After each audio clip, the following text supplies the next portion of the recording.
All right. It is a little after 7, so we're going to call to order the regular meeting of the Common Council of the City of Platteville for Tuesday, November 22nd, 2016. And we'll start with roll call. Catherine Westerby. Here.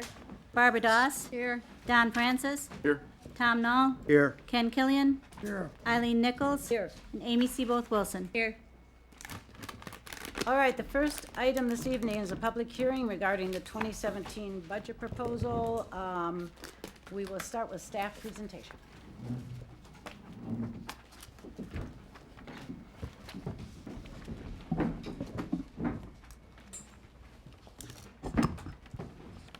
Good evening, everyone. I'm Karen Kurtz, City Manager for the City of Platteville, and I will say one thing, I know how to draw a crowd for these hearings. It was last year, actually, when we did the public hearing for the budget, that we were also doing the library block project, and we had a really big crowd. As we start this presentation, I recognize that there are some very, very challenging things in this budget, and I don't want anyone to think that these are things that are being taken lightly. And with that, we'll go ahead and get started. If you want to see the presentation, it is on the screen behind you. Apologize, that isn't super easy. With respect to the budget calendar, this is, of course, the last meeting in what has been a very lengthy process that started back in August, including several work sessions with the City Council and a public presentation of the recommended budget last week. We want to talk just a little bit for those of you who are new, and I apologize for those of you that have heard this presentation before and perhaps several times. One of the things that we've really had to reflect on as we've gone through this process is what does it mean to have a sustainable budget?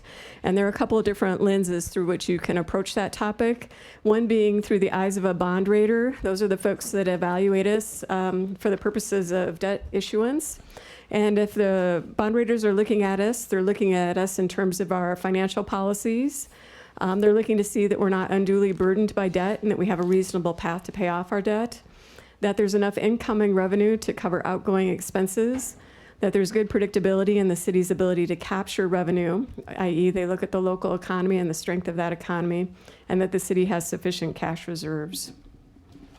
From a city manager's perspective, sustainability goes a little bit deeper. And we want to be able to see that the city's infrastructure is being maintained in a manner that will maximize its life expectancy. We know that we already fall short in many regards with respect to this, and most notably in the area of streets where we're not able to do overlays fast enough to actually maximize the life of those streets.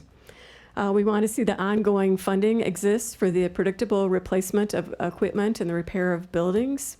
We've looked at previous capital budgets here for the City of Platteville, and we know that it takes conservatively $700,000 to $750,000 just to do predictable equipment replacement and building repair. And that includes things like street overlays and striping and sidewalk repairs as well. We want to see that debt is being reserved for large capital projects that have an extended life, and for the most respect, that has been true here.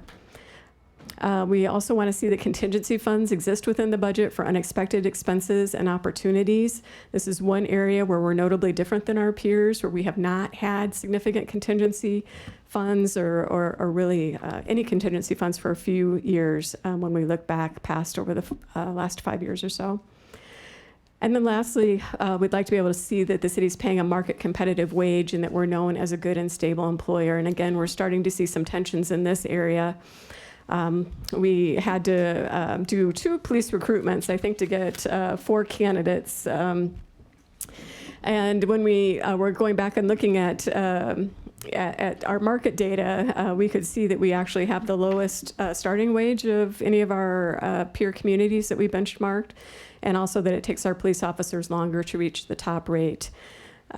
So in a world where it's already tough to recruit police officers, we're swimming upstream in terms of our compensation package. So in terms of the challenges ahead with respect to the budget that we're looking at for this year, as well as 2018, we have some significant challenges. One thing that's been an ongoing challenge and will continue to be a challenge is with respect to money that we receive from the state. And Platteville is more dependent on revenue from the state than, again, many of our peer communities. About 43% of our budget comes from state aid. And you can see from the graph up there that it can be variable, but if you look over time, both the peaks and the valleys of that graph are declining. This slide just shows the various types of state aid programs that we do receive aid from.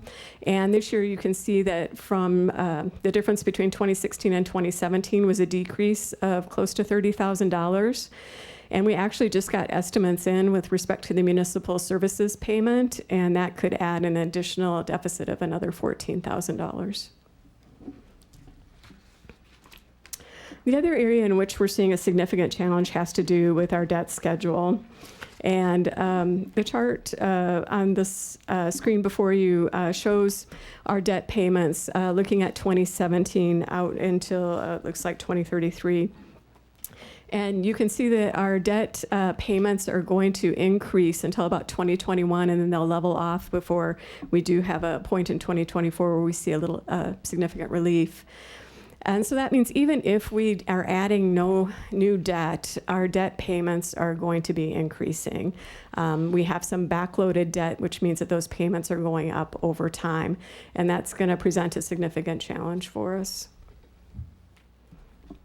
When we look at our overall debt load compared to our peer cities, we don't look significantly different. They're all sort of hovering around this 40 to 60% range of the state's debt cap.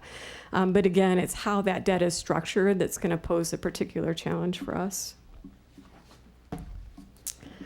So with respect to 2017, and this is a slide that we've showed a lot, and it just gives a sense of the overall challenge that the City Council as well as staff was facing when we began this budget process. And so for the general fund, without any not wage increase for non-union staff, we had a shortfall of just over $193,000.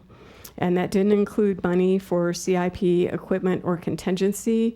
You will notice in the latest adjustments to the budget that we do now have a small contingency in the budget due to some savings in insurance and some other areas. But again, remember that not all of the numbers are in yet. So we may see a decline in our revenue from the state for our municipal aid payment.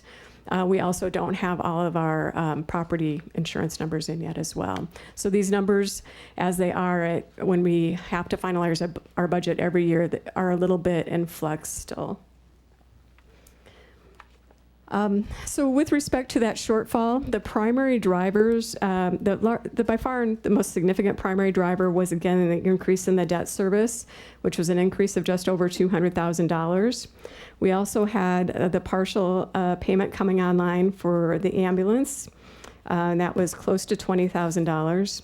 And then $50,000 for a stormwater mandate that we now need to comply with now that we've reached we're a city of a certain size. Adding to the estimated shortfall in the general fund then was a deficit in our TID district.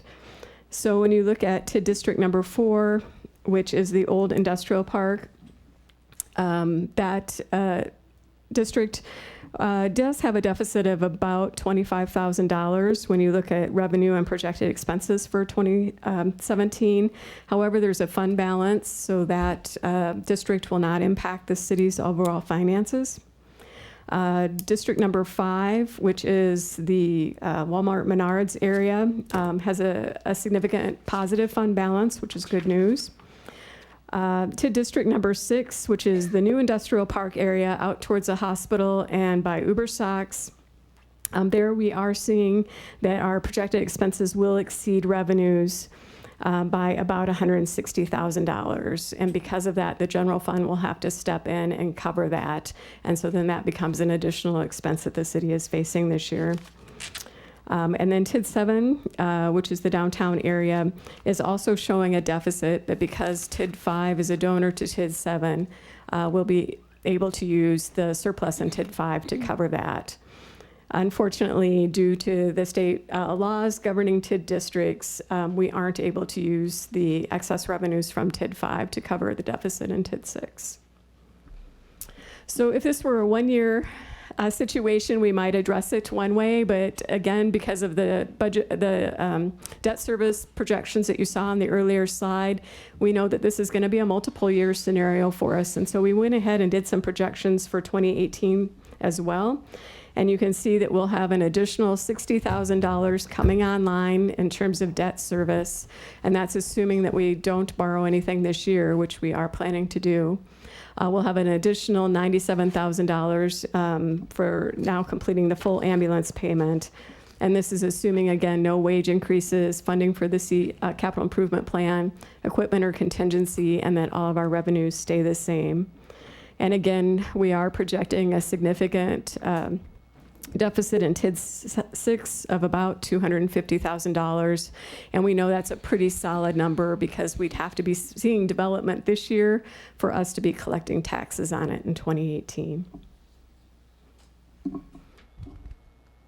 So just to add some perspective to these numbers, a 1% increase in property taxes nets about $40,000 for the general fund. So as we were evaluating the path forward, we felt that there was really no choice but to look at both decreasing expenses and increasing revenues. With respect to expenses, I would make the statement in terms of talking with staff and as well as my own review of the budgets that it appears as though the city's budget has been cut at the margin for years. And from the chief executive officer position, I worry that it doesn't have enough flexibility in it to be able to deal with unexpected expenses. I also don't think that cutting or freezing employee hours or compensation is a long-term sustainable solution either.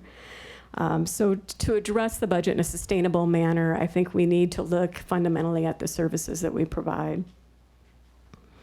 And with that, I'm going to turn it over to Valerie Martin, who's standing behind me, and she'll walk us through the proposed budget. I'm a little shorter. So as Karen said, I'm just going to go over some of the specifics of the proposed 2017 budget. So because of the budget challenges that Karen discussed, we have proposed the following revenue increases for the 2017 year. A 5% levy increase, which is equivalent to about $200,000. An ambulance fee, which would offset the payment, the annual support payment that we are paying Southwest Health Center, and a wheel tax. The wheel tax we are estimating to bring in about $100,000. However, this money can only be used for transportation and will go to the CIP for street overlays and striping. So a little more detail about the proposed ambulance fee. Like I said, this fee will offset the costs related to the construction of the new EMS facility, and the cost will continue to be paid for through the user fees. This fee will come on the water and sewer bill. On the bottom will be a separate line item and will be paid through the water and sewer bill.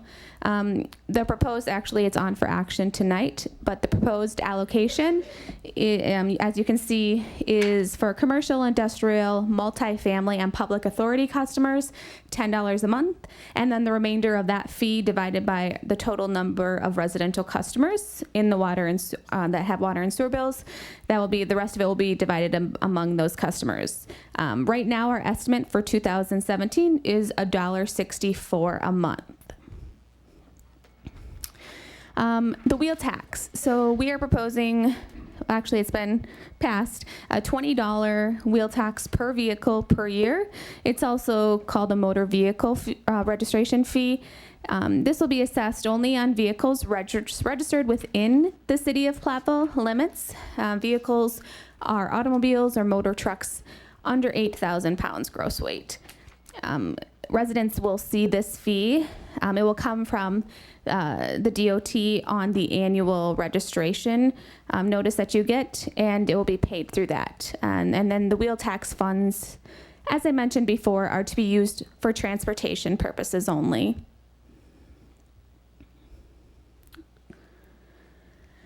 The property tax increase. In a normal situation, municipalities are only allowed to increase their operational levy by the amount of net new construction. Net new construction is the growth in the tax base due to new construction minus the demolitions. However, cities are allowed to adjust their tax levy based on the amount of debt service that is supported by the tax levy. Platteville has never used this adjustment, so that is why we're actually able to increase the levy this year above the net new construction.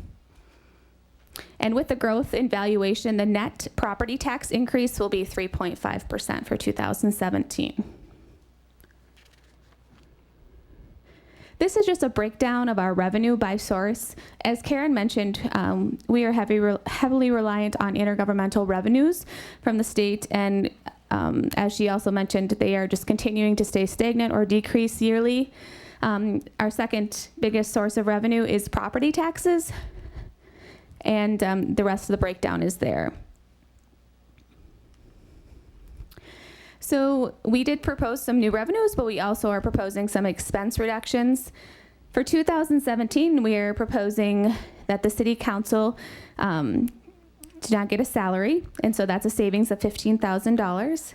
We're going to eliminate the Roundtree Gallery support of $16,000, a museum reduction of $20,000, senior center reduction of $10,000, administrative support reduction of $10,000, for a total of roughly $71,000.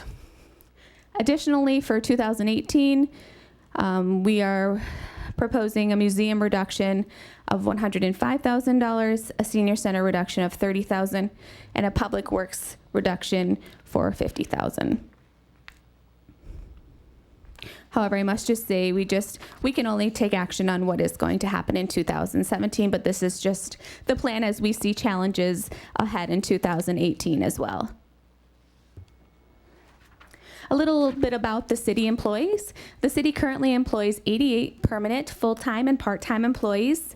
The total proposed compensation for 2017 for all employees is just a little over $5.5 million. This equates to 67.27% of our total general fund budget. For 2017, we do not have any wage increases for non-union employees budgeted, and we are actually transitioning, as Karen mentioned, to Unity Health Plans, to a new insurance, which is a cost savings of roughly $125,000. We also are changing our dental insurance as well for a savings of a little over $5,000.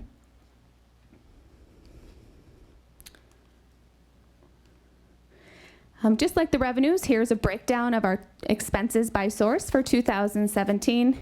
Public safety is about 39.7% of that general fund budget, with public works coming in at 21.37% and general government being 14.80%. And I just must note, this is just the general fund. It's not our capital projects, which we would do streets, and that this is just our general operating expenses. So what are some implications for capital expenditures? Capital items are large items over $10,000, and they're usually one-time expenses. The city needs approximately $750,000 each year just to cover our basic capital items such as equipment replacement, vehicle replacement, and street overlays and striping. For 2017, the city will have $266,500 for capital expenditures, and then another $100,000 to come from the wheel tax that we discussed before to dedicate to street overlays. So that means about $384,000 of our expenses will need to be deferred. So for 2018, we can project that we will have between $215,000 and $335,000 for capital expenditures. However, that just adds, the deferment just adds on from 17. So even with the proposed revenue increases and reductions, the city's most basic capital needs will be underfunded between $650,000 to $750,000. And over the long term, this is just unsustainable. So just wanted to kind of point out some of our major capital projects proposed for 2017. we are proposing to do 3 streets: Elm Street, which is Pine to Furnace, Laura from Lily to West End, and Ellen from Main to Business 151. These would be borrowed for a total of $1.7 million. Other projects that will be covered by the tax levy include City Hall air exchangers, new voting equipment, museum handicap doors, a parks tractor and mower, 2 police squad cars, a backhoe, taxi van, sidewalk repairs, street repairs, and highway striping, for a total city funds of $366,500. We do also have some capital projects that we get some outside funding for. So the museum handicap doors we discussed, that is the city is paying for some of it, but it's also funded by grants and museum funds. The taxi van is, the majority of that is paid for by federal and state grants. And the library is currently doing a fundraising campaign, and they have a library building fund monies to help some of that cost for the new equipment in the new library. So per the state, we are able to have general obligation debt equivalent to 5% of our equalized value. This graph just shows where we have in total dollars in debt and then where we are compared to the limit that the state allows. So for 2016, this is unofficial because we haven't had our audit done yet, but we are estimated to have roughly about $21 million in outstanding debt, and that would be at about 64% of the state's debt cap. So what is the impact on taxes? So this is the estimated resident impact in 2017 for property taxes. We're estimating, and this is based on a $150,000 assessed house. So the estimated 5% property tax would cost the resident $41 a year, or $3.42 a month. The proposed ambulance fee would cost $19.68 for a year, or $1.64 a month.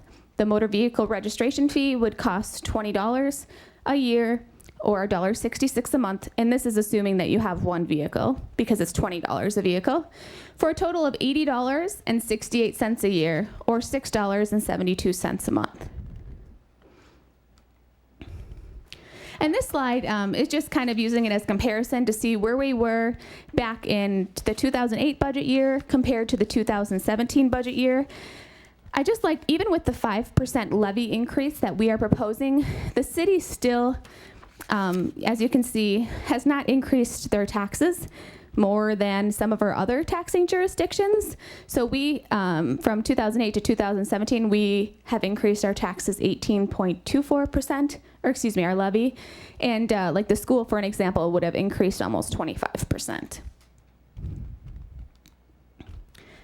So where does your tax money go? This is just a breakdown of one tax dollar. Just kind of puts it into perspective as far as where your money is going. So as you can see, 1 penny of that tax dollar is going to the state of Wisconsin, 6 cents is going to Southwest Technical College, 16 cents to Grant County, 32 cents to the city of Platteville, and 45 cents to Platteville schools.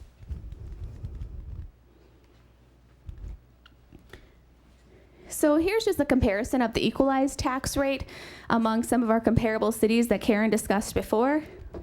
Platteville currently, if you look at the 2015-16 year, our equalized tax rate was $7.17 per $1,000 of assessed value.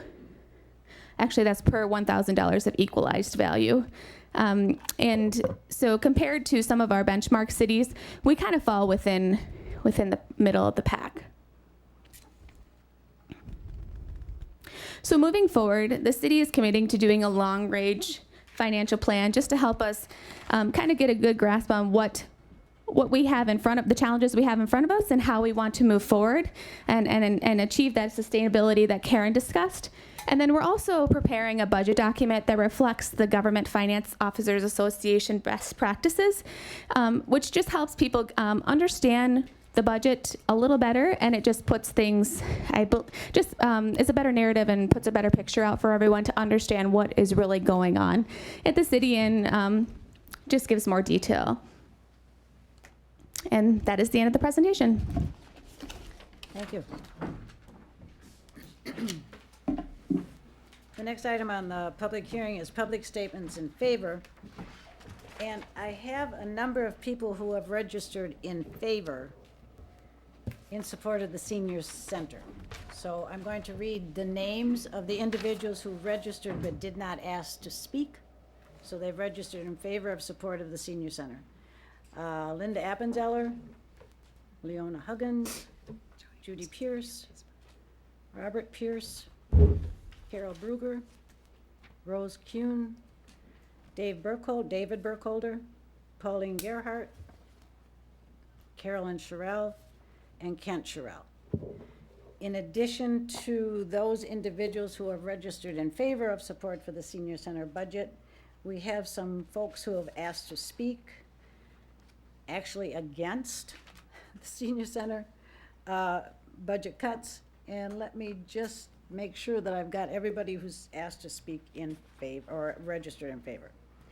I'm going to start actually with Bill Kramer. So we are now in the portion of public statements against. And if you could keep your comments somewhat brief, since we have a number of people who would like to speak. And if you give your name and your address, please. Yes, my name is Bill Kramer. I live at 125 North 3rd Street, Apartment 2. And you all know how I feel, so I'm not going to speak much. However, last week I turned in some petition signatures. I have another page that was turned in to me since. And tonight I'm just here reading a letter written by a friend who was not able to be here. Hello, my name is Jennifer Kelchin, and I am the granddaughter of Joyce and the late Barney McDermott. My grandparents started going to the Platteville Senior Center several years prior to my grandfather's passing in August 2012. My grandma continued going to the center, and I started joining her as I was able. I have seen firsthand how the center makes a tremendous difference in all who attend. The site offers meals, activities, education, health checks, socialization, transportation. These things give the seniors a purpose, something to do daily, helps with depression, keeps them socially active, prolongs their lives. The ones who have lived in the area and paid taxes for years definitely deserve a break. This also gives their families peace of mind because we know they are eating well, are getting out, and get to interact and have fun in life. My grandma definitely is still alive today, partially because of the senior center. If it weren't for the center, she would sit at home alone most days with absolutely nothing to do. With her senior friends comes a whole new family. I have become a regular at the center now and volunteer with bingo, events, and crafts. I absolutely love helping and making a difference in the lives of others, and the center allows me to do so. Although I am not old enough to eat at the center, I take my meals and enjoy my senior friends. At 41 years of age, I enjoy seeing what the center makes possible for all who attend. Cutting the budget for the senior center is going to be one of the worst cuts possible. Think of how negative an impact it would make on many people. Wouldn't you rather be a community known for accommodating the seniors and helping them in their daily lives? I ask that you please consider everything I've mentioned here when deciding where cuts need to be made. The people of the center deserve to keep their home away from home. Thank you. Jennifer Kelchin. Thank you. Matthew Schoenberg?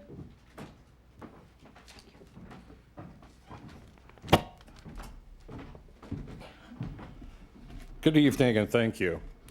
Oh, could I know you a give your good name- maybe- Could you give your name and address? I'm please, sorry, just for our Matthew record? Schaumburg, 505 Chestnut Street here in Platteville. I know a good many people will be providing their testimony tonight, so I won't waste anybody's time with unnecessary banter. They say that you can judge how civilized a community is by how it treats its most vulnerable members. I would like to add one thing to that, which is that you can also tell how civilized a community is by how it treats its most venerable members.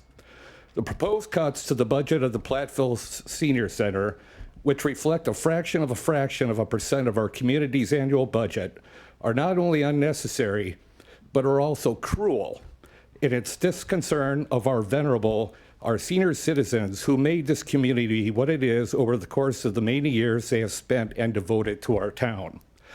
I sincerely hope that this cruelty is not representative of a newfound and uncaring nature in the citizens and civic leaders of Platteville today. Beyond that, I would state just briefly, the proposed cuts are not only unnecessary and unneeded to the senior center, but also are unethical and immoral. They are un-American and un-Christian in their treatment of our most venerable citizens and do not reflect the true values of our community, our state, and our nation. Thank you. Debbie Mayo.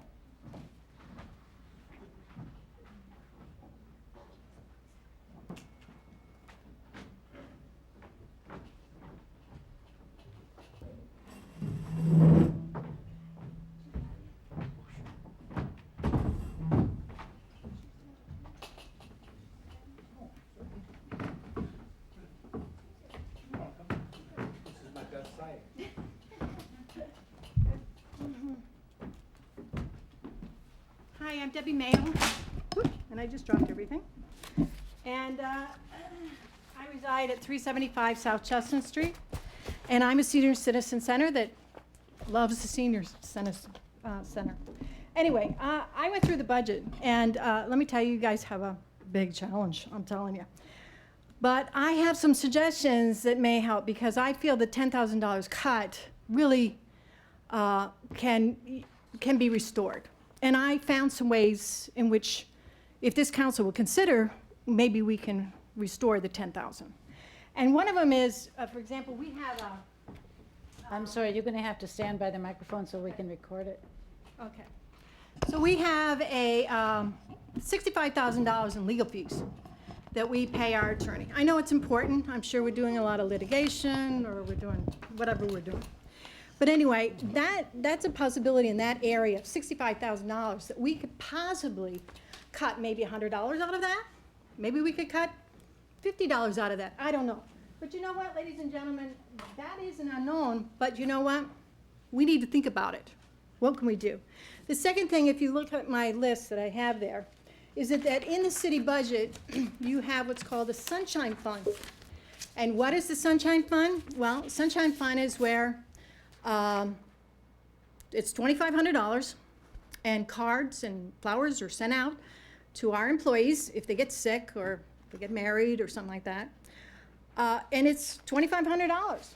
Now, if we ask the employees to actually contribute $2.88 a month, or 2 cups of coffee, they could also have their fund of $2,500, and maybe they could give this money to the centers, okay?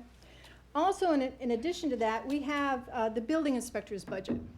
Huge budget, huge outsourcing that's going on. And the reason is because we have to have our rental properties inspected, which is a good thing, okay? But we have a fully qualified inspector that could actually, if he did one a month, instead of outsourcing, we could save another $300-400, or maybe $1,000, or maybe $2,000. So perhaps that could be something that we could actually do. I don't know. But that's something that we should think about, to restore the money to the center. In addition to that, we have the Treasurer's Department. Now, they have travel and they have conferences. They budget $2,250 for that, for their travel and their conferences. They've only spent $1,000 this year. And next year, they intend to put back in the budget $2,250. What if we just took a little bit of money out of that and we applied it to the center? Maybe we took perhaps $750 out of that $2,250. Since they didn't use it all this year, maybe they don't have to use it all next year. I don't know. In addition to that particular thing in the city treasurer's office, you have subscriptions that you have budgeted. This budget is approximately $1,000. What if we just take a portion of that? Because they only spent $55 on it. What if we decided that perhaps you could save 250 out of that budget. That would be something, right? So now we've saved a few more things. In addition to that, we have the streets administration. In the streets administration, they have a professional services. I guess this is where they go out and do whatever. They have to employ someone else. They spent $30 this year, and they had a budget of $500. What if we cut that in half? They only spent $30 this year. Maybe we can cut it a little bit. Maybe we can save 250, but still keep them going with another 250. That's a possibility. I don't know. It's up to this council. Lastly, they have subscriptions in that department as well. They spent $36. They budgeted $500. They saved quite a bit on subscriptions. Do you think that maybe we can eliminate part of it of this particular year? Maybe the $36 and then we'll give them another $100 or whatever? Maybe that's another possibility. So that's another $250. Okay. In addition to that, ladies and gentlemen, we also have travel. The streets department. We have an outlay of $9,500. This year, we proposed $12,500. I don't know why. Maybe they're buying a big piece of equipment. I don't know. But that's an unknown. But do you think we maybe could make it $100? Do you think that we could reduce it by $50? It all adds up, ladies and gentlemen. It really does. In addition to that, we have a department also that has travel. Okay, so let me get rid of this. Okay. We have travel in that department as well. Travel in a conference, they budget $1,000 on it. They spent $133 this year. Do you think maybe we'd cut the $1,000 down to $500 maybe? All right, because they only used $133 maybe for next year. Maybe that's a possibility. What do you think? I don't know. But that's something that we should think about. A $500 cut out of a $1,000 budget. Street lighting, all right, this one perplexed me. You have trail light, $1,500. You've already spent $700, or you're projected to spend $750 this year. I thought that the Arboretum owned the trails. Of course, that's on their website. They own 3.4 miles of trails, and I thought that there was a grant. I don't know. That's something that you have to kind of look at, the grant, but maybe that's a possibility we could save on lighting. I don't know. Library budget. That one I got a problem with, all right? They had a major increase of $14,000 between 2015 and 2016. Now you have more increases. I love the library, don't get me wrong. It's gonna be great for this city, it is. But the thing of it is, you've got a line item of $10,000 for building and grounds, and we're gonna be going into that building in March of this year, or next year, excuse me. So, doesn't the contractor responsible for building and grounds? There is no green spaces, so you're not gonna mow. The old library is not gonna belong to us anymore, so the contractor is responsible. So we aren't gonna do any painting on the outside. They're all brand new windows. They should guarantee that particular building, at least for a year. So you have $10,000, and then you have maintenance as well, included in that. Not included in this particular buildings and ground. So $10,000. Can't we just reduce it by 5, at least for the snow? Snow removal, maybe a $5,000? That's a possibility. It could go right to the council. You could actually have that. And the last thing I have is the forestry department. They have a budget of travel and conferences. They budgeted $250. How much did they use this year of that money? 0. Do you think maybe that we could reduce it by 50%? Do you think that maybe $150? I don't know, ladies and gentlemen.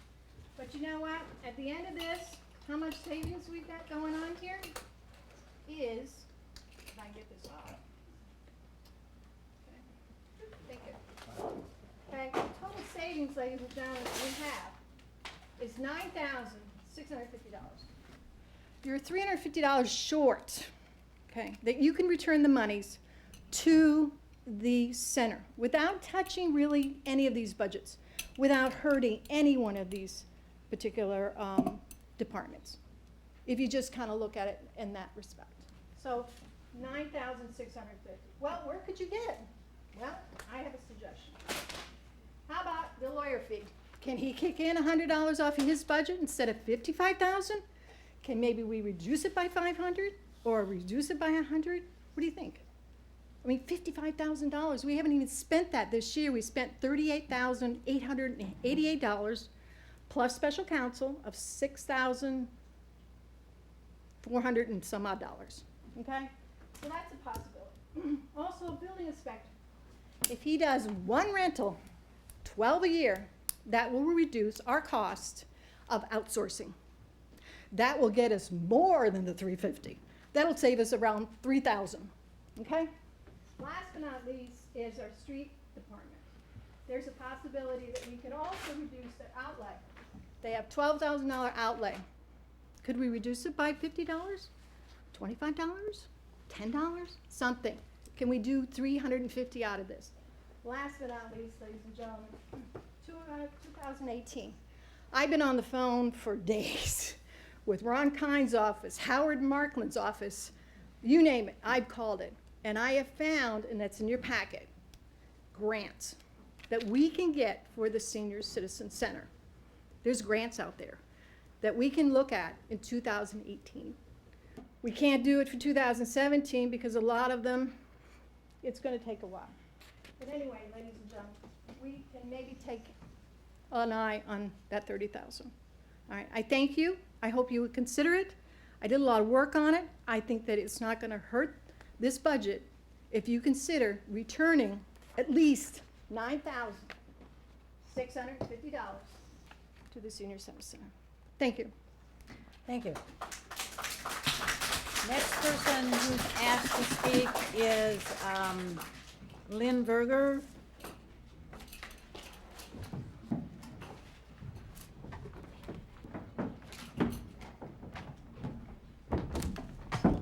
Lynn, if you want to give your name and your address, but you've also registered in favor of Roundtree Gallery. Yeah. So just thought I'd note that on your note. Hi, I'm Dr. Lynn Berger, 945 St. James Circle, Platteville. I want to ask the Common Council to reconsider the proposed budget cuts to the Senior Center. I'm a geriatric psychiatrist. That means that I'm a physician who specializes in the care of seniors, especially those with emotional and cognitive problems.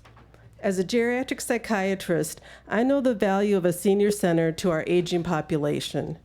Regular activity, good nutrition, intellectual stimulation, and social interaction help maintain and promote health for everybody, but especially for seniors. The Senior Center provides activities, informative talks, a meal site, transportation, and community support for Platteville seniors.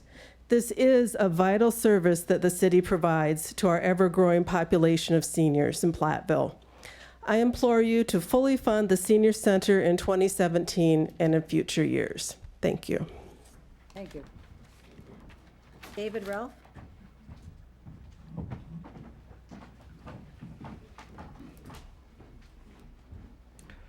My name is David Ralph. My address is 75 North Oak, apartment 307. Don't have it down because I just moved back to my hometown in June, and you've picked a heck of a time to take away my senior center that I moved back to retire to, and I love the museum, and I was going to go over there and volunteer and everything, and I still am. But I know you've had a tremendous time, the administration and the council, looking at numbers and numbers. Not a numbers guy, sorry. Followed the presentation though, that was very good. If I could follow that, I think you must have reached some people. But I just want to talk to you a bit about the quality of life that I see Platteville growing since I left 20 some years ago. And I think it would be a step in the wrong direction to go backwards instead of forwards. I even have a bumper sticker on my vehicle that says forward because that's where I thought Wisconsin was going to go. So that's why I came back here. And I am very concerned that usually in government, when there are budget cutbacks, they tend to be permanent. They don't come back one way or another. And I know it puts a lot of pressure on the administration to come up with these extra grants. You don't go like that to get grant money. So if that's the route you're going to go, I hope you give the administration the resources to go get the grants. Thank you. Thank you. Again, this is public statements again, so we are now going to Dave Meinhardt.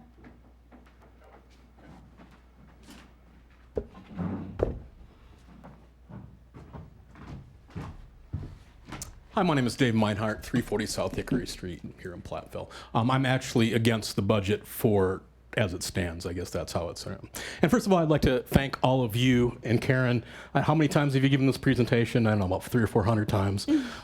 They have a difficult job. I'm here to talk about the Roundtree Gallery. I've been a volunteer and an exhibitor here for a long time. Our town is pretty special, and there are a lot of things that make it special. The museum, the senior center, the art gallery. And I know you guys have a tough time. I cannot do numbers like the wonderful presentation that was done 2 presentations ago. I can't do that. But I would just like, if you can try to do something, because what I don't want to happen is that we just become another town, just like any other town, and all the things that make us special go away. And so other people won't want to come here. I mean, there's economics that's going on here anyway. And if people don't want to come here, if we're just going to go to the Walmart, get on and get back on the highway, what's going to happen in the thing? So thank you for all your hard work.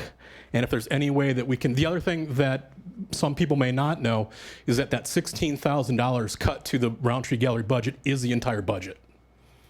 So this, as far as I know, and correct me if I'm wrong, this is the only entity that actually will go away in its present form. And that seems a little bit disproportional to me, but I understand that you guys have a hard time. But tell the people that, when you see it in the paper, it just says $16,000, it looks like, oh, they're taking a hit. Well, that means that the Roundtree Gallery is going to go away as we know it. Thank you for your time, and thank you for your hard work. Appreciate it. Thank you. Nancy Collins, you said you would like to speak and register against. So.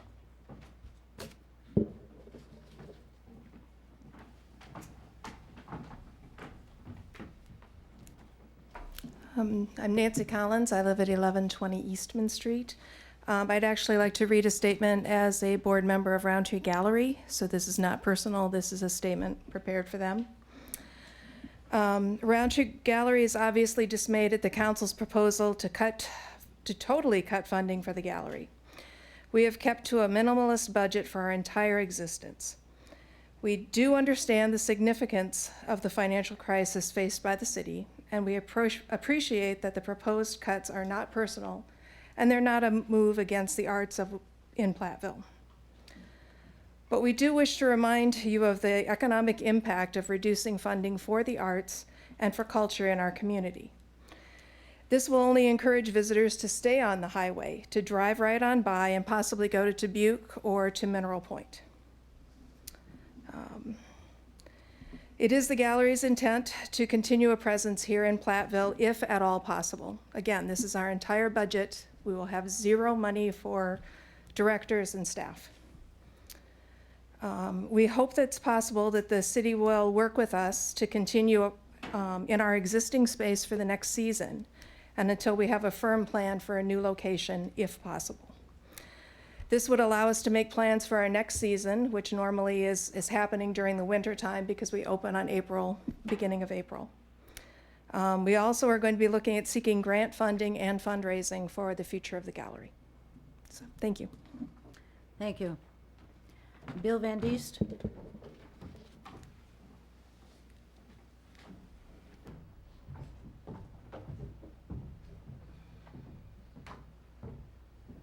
I was sort of hoping I'd be like 5th or 6th for the museum, but I'm first on the museum. Bill, would you give your name and address, please? Bill Van Diest, 120 High Point Circle, Platteville.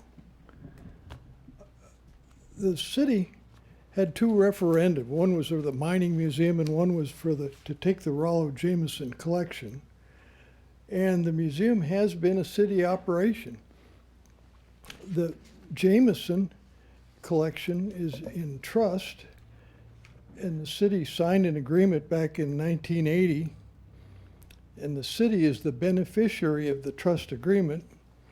It says the beneficiary shall provide and maintain adequate physical facilities for housing said collection. The beneficiary shall establish and maintain the collection as the Rollo Jameson Museum under customary procedures and directions of competent and qualified staff provided by the beneficiary. So what I'm emphasizing is this is a city operation. It's a large operation. It's more museum than most cities our size have. Maybe for a city-owned museum, maybe the largest. The funding in 2004 by the city was $248,900 and something. Even 10 years ago, 2007, it was $262,000. The best I can tell from the proposed total budget for 2017, it's something in 271 or something like that. In the meantime, the city budget apparently has gone up from 2007 from 3.5 million to 4.1 million. So the proposed cut for 2017 is a real cut, and what it'll start is the unraveling of the process. We'll have to make some adjustments, trim hours, do some other things, but keep it going as best we can. But I'm more concerned about the proposed 2018 cuts. If those cuts are perceived to be real as the year goes on, the entire operation changes radically, because now we're talking about more than 1/3 of the entire budget disappearing. So it's city-owned, city-operated. The city's done it for a long time. It's dynamite. It's one of the two things you see when you look up Platteville. You get the M and the Mining Museum, and we're under siege. In the first year, that's going to be tough. But the second year, if that's true, that's going to be really dynamite for changing the entire operation. Thank you. Thank you. Others have registered against. Judy Steinhoff for the Senior Center, Jeff Shave, Mining and Jameson Museum, Roundtree Gallery, and the Senior Center cuts, and Cindy Shave, Roundtree Gallery, the complete removal from the budget. In addition, that's all I have for in favor or against. The public statements in general are the next on the public hearing. So we have Kathy Kopp, who would like to speak against. Not sure. Against or in general? And actually, I'm sorry, yes. You actually have here twice, so we're still in the against, I guess, because Kathy has against and then another one in general, so.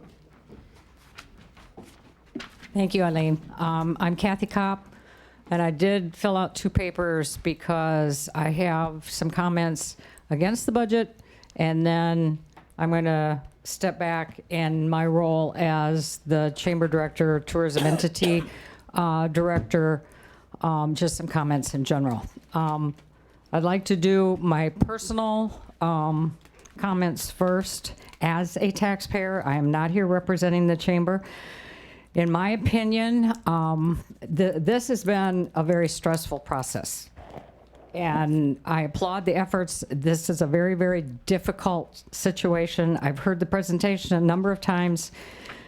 My opinion, the city's priorities need to be police and fire protection. So I glanced at those budget line items, and they do a phenomenal job. And again, my opinion, I want the police protection, and I expect the fire department to respond if I ever need them. I do have a concern about the senior center, and I am not in favor of any cuts to that. There's been some excellent presentation. I'm a Platteville native, and the people that attend the senior center are our family. They're our neighbors. They're longtime residents. They are the people that built this community. They're the people that owned the businesses, that taught in the schools, that volunteered, that helped a lot of the things that have happened in this community happen. And we have, in the budget, a lot of activities for the youth. The senior center is a very small part of the budget, but a very important one to an enormous committed group of people of this that are residents and taxpayers of the community. And I personally feel very, very strongly we owe them. And I really do not want to see that money go away. And then as far as just a final question, I understand the property tax increase. Nobody wants to see it increase. Nobody wants to see additional fees. But one question that I do have as a taxpayer is that I am going to appreciate hearing what comes next. I know that the city is addressing that as far as, okay, we're going into 2017, and this is the reality check. But then what about 2018? What about 2019? So I understand the city's going to be looking at that, and hopefully we will all be able to work together to make it happen.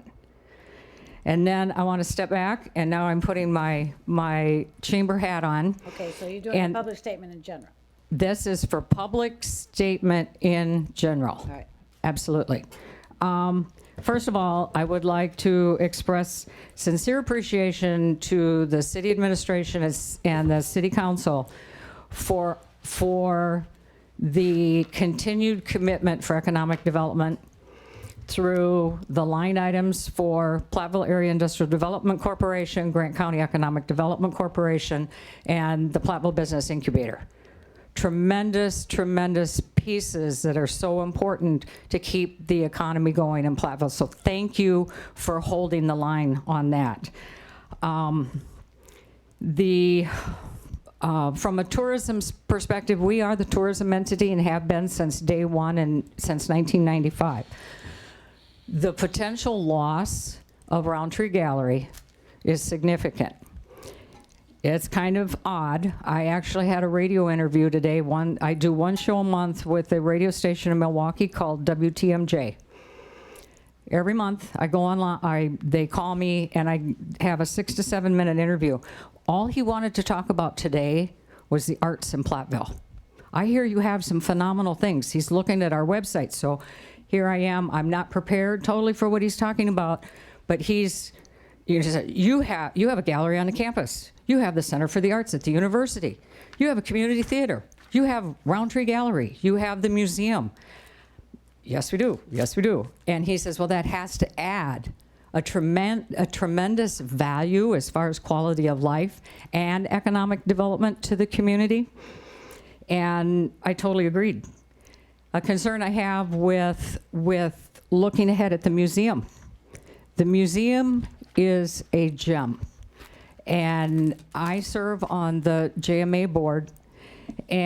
But from a tourism perspective, we have so many people that come into our Welcome Center looking for things to do when they get here. We send them to the Roundtree Gallery, we send them to the Knorr Gallery, send them to the Stone Cottage, we send them to the museum. If we start picking off those types of assets that we have, people are going to really question, well, what is there to do? And I would hate to get to the point where we're so that cupful of assets that we have gets so thin that the only thing that we can tell them to do, well, go take a run up the world's largest M. We need those kinds of assets to make the community strong.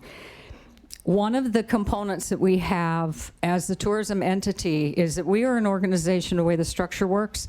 Room tax is generated by people that stay in the lodging properties. That money comes to the city. We have a contract with the city. We receive 70% of those funds that is monitored through, we have a Chamber Tourism Council, the city has a tourism committee.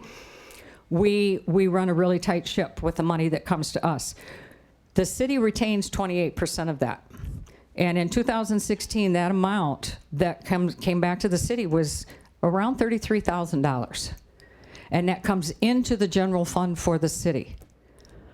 My concern is, if we lose the gallery, if we cut back the hours of the museum, if other things start happening, there's a potential loss of revenue that would come directly back to the city.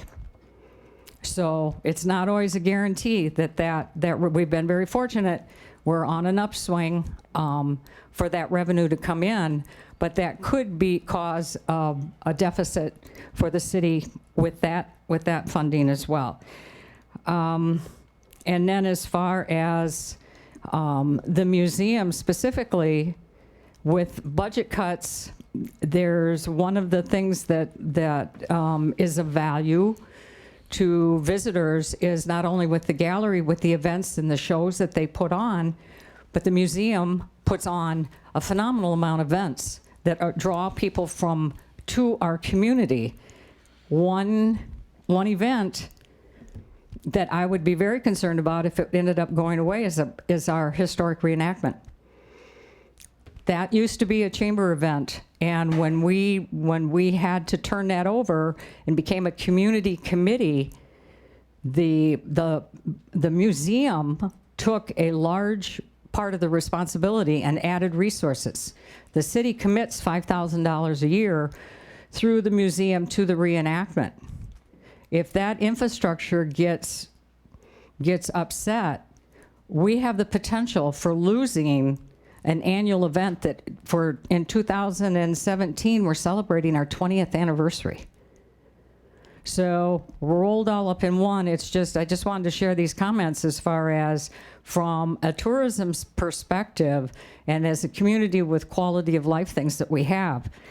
I just wanted to verbalize them and respect the fact that we were able to come here and talk and make presentations to the city. Thank you. Thank you. Again, for informational purposes, Jean Teasdale.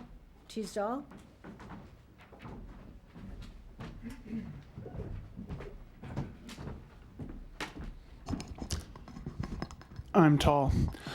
Hi, my name is Gene Tesdall, and I live at 540 North 2nd Street. Unlike some of you, I am a relative newcomer to Platteville. I've lived here 2 years. I'm an Iowa hog farmer's son, and I know what it's like to have manure under my fingernails. I also know what it's like to be a historian. I'm a historian by trade, and I come to you tonight not necessarily to complain, but with a heart of gratitude. I am grateful to all the council members sitting here and all the talented and dedicated staff. If you hadn't been dedicated as you would have been, I would have felt very dubious about moving my family to Platteville 2 years ago. I wasn't. I was very grateful to come here. It's a wonderful community. I've lived in communities from the size of 2,000 of my hometown to the size of 3 million on more than one occasion, and I can tell you this city has a lot of rich facilities and services to offer, and as other people have said tonight, you do not always find that in a community of our size. And I am on the board of the Platteville Historical Reenactment at the through the Rollo Jameson and Mining Museums. And as it's been said, I don't want to talk too much about the 2018 budget cuts, but again, those are very daunting, and the $20,000 cut to the Rollo Jameson and Mining Museums. Before I was a historian, I worked in the museum field for 10 years for the National Park Service, for Silos and Smokestacks National Heritage Area, and even in a neighboring county for Wisconsin Historic Sites at the Villa Louis. And I can tell you that what these museums do, and their talented staff, Steve Clayfish, Diana Bolander, Stephanie Sagerbrett, Mary Huck, and many others, and many volunteers, some in this audience, is absolutely remarkable. And they haven't been running with a fat budget ever.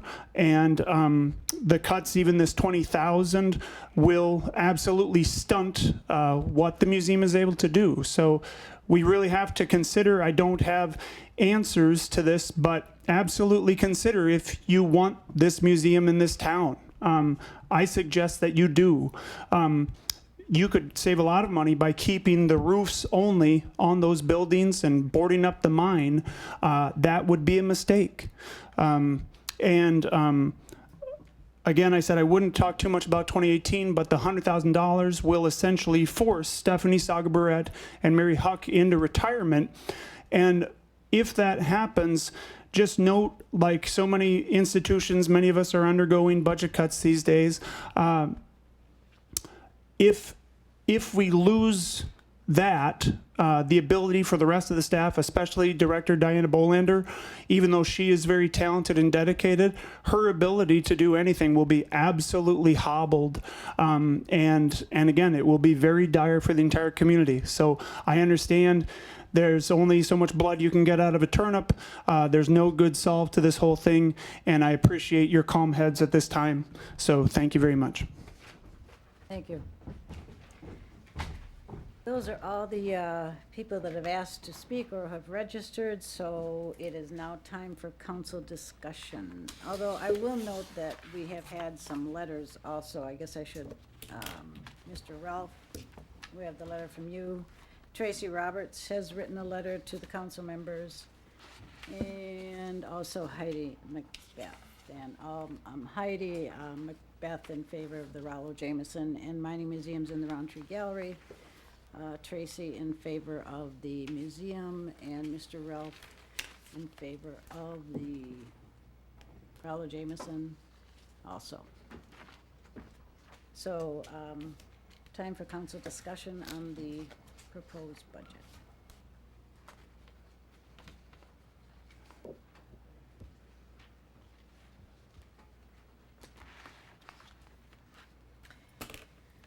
Well, it looks like no one wants to start, so I might as well start. First of all, thank you all for coming. This has not been an easy budget season. And some people may wonder, in fact, how you get to a situation like this. And I've been in sometimes new eyes and new ways.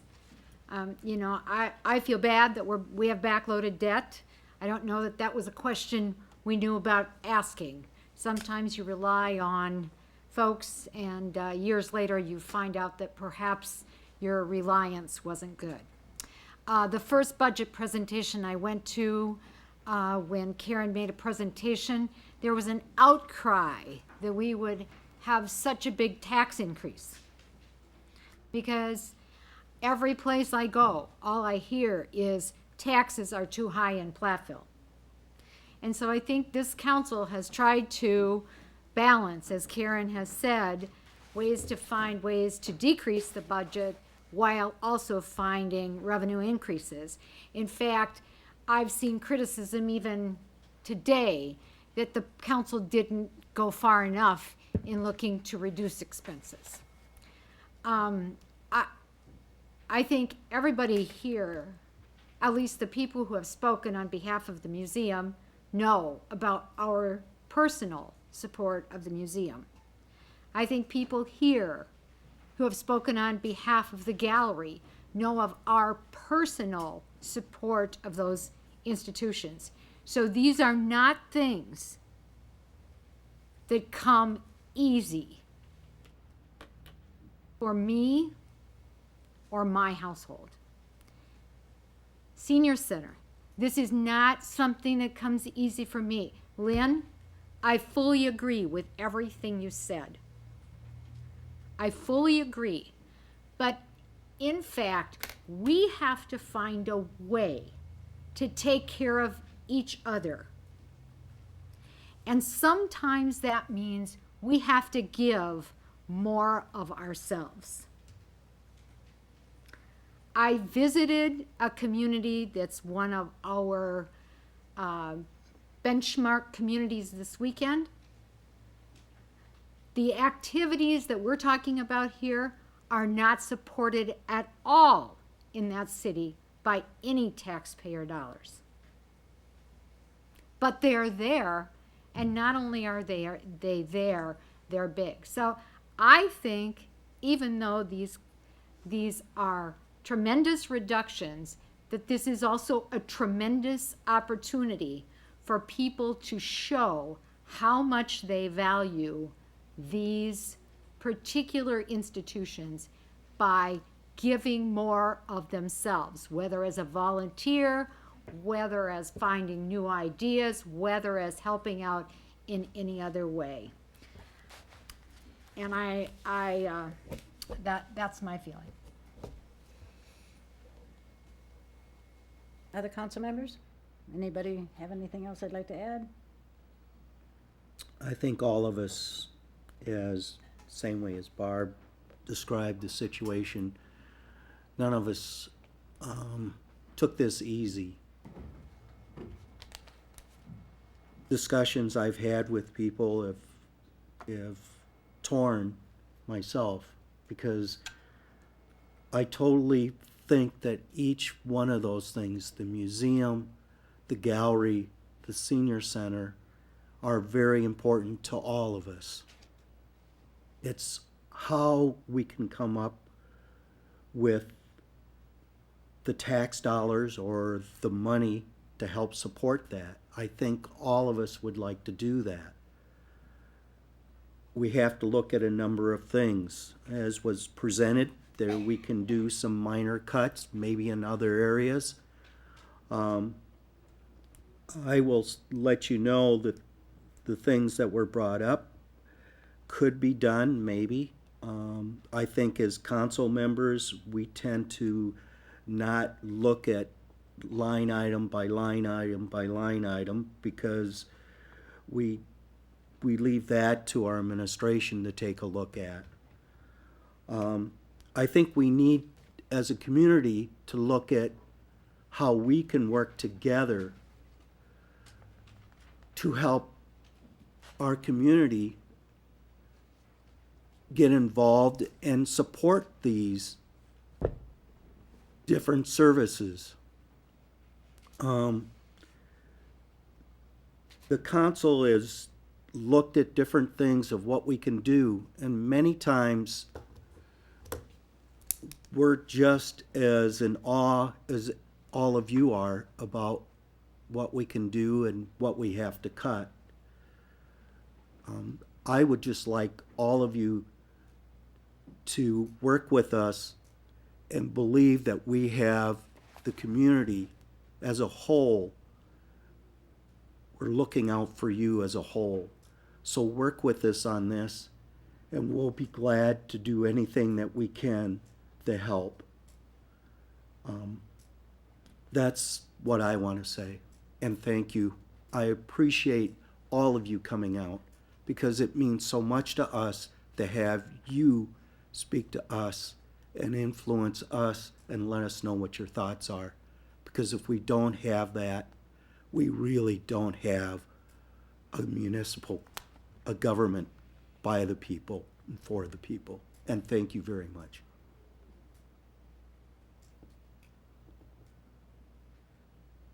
I have a few comments. My comment basically is I like to see the continuation of a viable museums, the continuation of a viable senior center, the continuation of Roundtree Gallery in some form. So this year, from what I can see, there's going to be a meetings for the various groups, for the museum, for the senior center, meetings as far as boards, meetings as far as task force, to look at what can be done to take care of these cuts. So I want to see what they come up with for these three, and then go from there as far as looking at future cuts. I'm not in favor of losing the senior center. I'm not in favor of drastic cuts in the museum. I was unable to attend all of the budget meetings, and so I may sound like I'm different from the rest of the council as far as what I believe in. As far as supporting this budget, but I'm willing to support it for this year.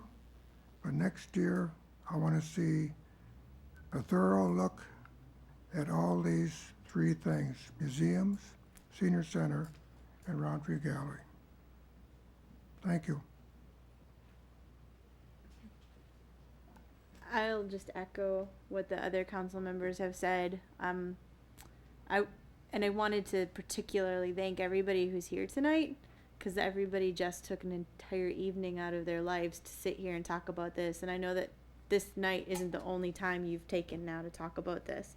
So, I wanted to just say that we're all the council's volunteering too, and there's many meetings I go to, right, where everybody wonders, is this the best use of your time? And I just want to say this is a really good use of your time, and I really kind of want to talk to the people on the TV in particular, not very articulate here, and say that we should all spend more time in meetings, because that's where things happen, right? So thank you for coming tonight, and thank you for talking, and thank you for the meetings that I've had with people outside of tonight on this subject. This has been a really, really hard experience for me to go through this budget conversation. And the arts, the museum and the arts, and then the senior center are three things that are really important to me in my community. I'm new here, but these are really important aspects of my community. And the budget's a really real situation. And this is a really hard conversation, and I'm really gonna echo the others and say I hope that we can together, everybody here and people on the TV and elsewhere in our community, can come together to talk about what we want the future of these three things to look like, and that this is not the end by any means, but hopefully we can start looking at other funding sources and building up these resources for our community. The last thing I wanted to add too is that I'm really excited that under the guidance of our new city administrator and some of the new staff in the community, that we're gonna be doing longer term budgeting, which can really help prevent these scenarios from happening in the future. Traditionally, city budgets are annual, which really doesn't give us an opportunity to have these conversations. Everything's immediate and urgent, and that's probably what makes me the most sick out of all of this, is we should have seen this coming and done something to prevent it, but here we are. So I'm really, really hoping that we can have a more robust way of looking at the budget in the future, and we're not caught off guard, and we have years to plan for things that we can see coming up. That's all I can say, and I think that that's a mutual accountability thing. That's everybody in this room probably that needs to continue to remember that, not just at budget season. So I guess that's my piece. I want to thank Karen in particular, because she's brand new and came into probably a much worse situation than she thought. And Valerie knew too, and just had a baby and is doing this on top of that. So I know there's a lot of people that have put time into this beyond the council, and I think everybody's just trying to do their best with a really crummy situation. But most importantly, thank you all for coming tonight. Anyone else? I do want to say thank you for coming. Appreciate everyone, and thank everyone that isn't here but have sent emails, talked to us on the street. As Amy said, we need a lot of people to come together right now and bring ideas and opportunities. Again, this is not easy. No one wants to have these services go away, but again, under I think new ways we can see what else we can do. So thank you. I'm also appreciative of everyone coming. Appreciative, Debbie, of looking at things line by line as well. I'm interested and open to exploring all avenues that we can maybe not do some things that are projected right now. All right. For my part, I would say ditto to most of what everybody else has said. It's been an extremely difficult time for city staff as well as the council. I think we're on the right track. And I guess what I need to ask all of you is to please understand that we do need to work on this together to make it work. And I know that no one wants to have their budget cut. I understand that. But looking at the situation that we're in, it's necessary to make some cuts as well as to increase our revenue. And so I'm going to echo Ken. It's not the end of the world. Roundtree Gallery may feel like it is, but I had a really good meeting the other night, and I thought that they were very eager to get started with alternative ways of financing a gallery. And I admire them a lot for that. And so I guess that's a challenge for all of us. Anyone who has and is part of the budget cut, and by the way, staff is not getting a pay increase. So they also are supporting the council, which is very much appreciated, and they do a great job for the city. So hopefully we'll work together. We'll figure this out in 2017. 2018 is not written in stone. It may end up being exactly what's projected, but maybe if we all work together, we can figure out a different way of getting through 2018 and beyond. Thank you all for coming and for your comments. And by the way, you can comment all year long. It doesn't have to just be at budget time. If you want to talk to us, our email addresses and our telephone numbers are all on the city webpage, so please keep in contact. Next is common council action. Don't you want to Oh, I'm close the sorry, public hearing? motion to close the public hearing first, thank you. I make a motion to close the public hearing.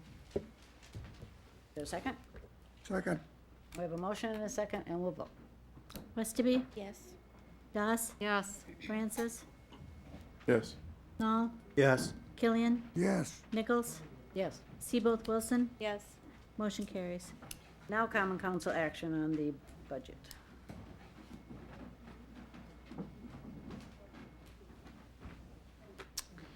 I make a motion, we adopt resolution 1622, appropriating the necessary funds for the operation and administration of the city of Platteville for the year of 2017, as well as the proposed budget amendments for 2017, brought forward, in our packet.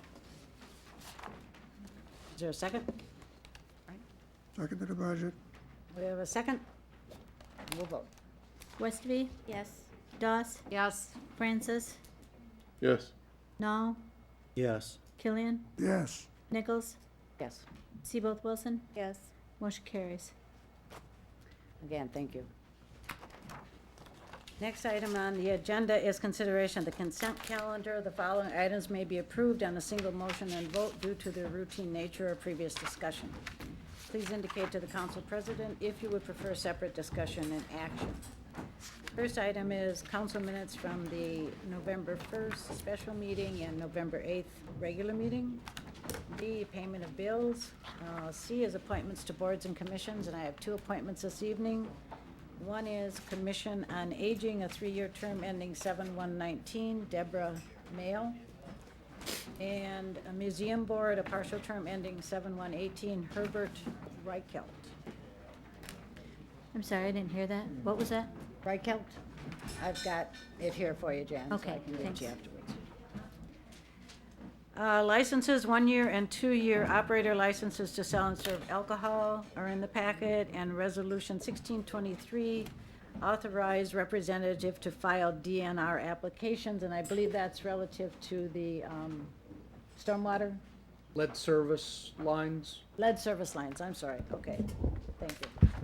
Is there a motion to approve the consent calendar? So move. No, second. We have a motion and a second, and we'll vote. Westerby, Yes. Doss, Yes. Francis, Yes. Knoll, Yes. Killian, Yes. Nichols, Yes. Seaboth Wilson, Yes. motion carries.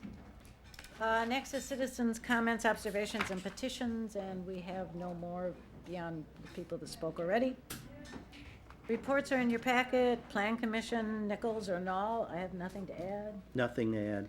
Water and Sewer Commission, Killian, Seaboth, Wilson, or Knoll? No addition. No addition. Right. We'll go on to the action item, Contract 1316, Snow and Ice Removal and related sidewalk snow removal policy. Yes.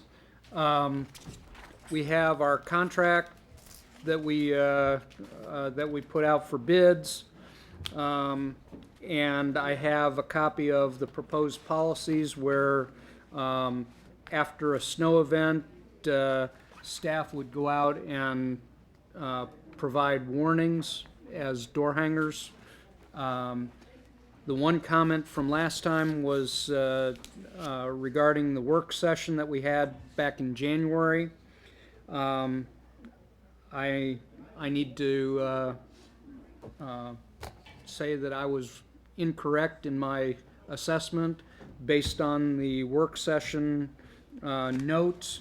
The consensus was, it happens to be subparagraph 2, it's on the top of the second page.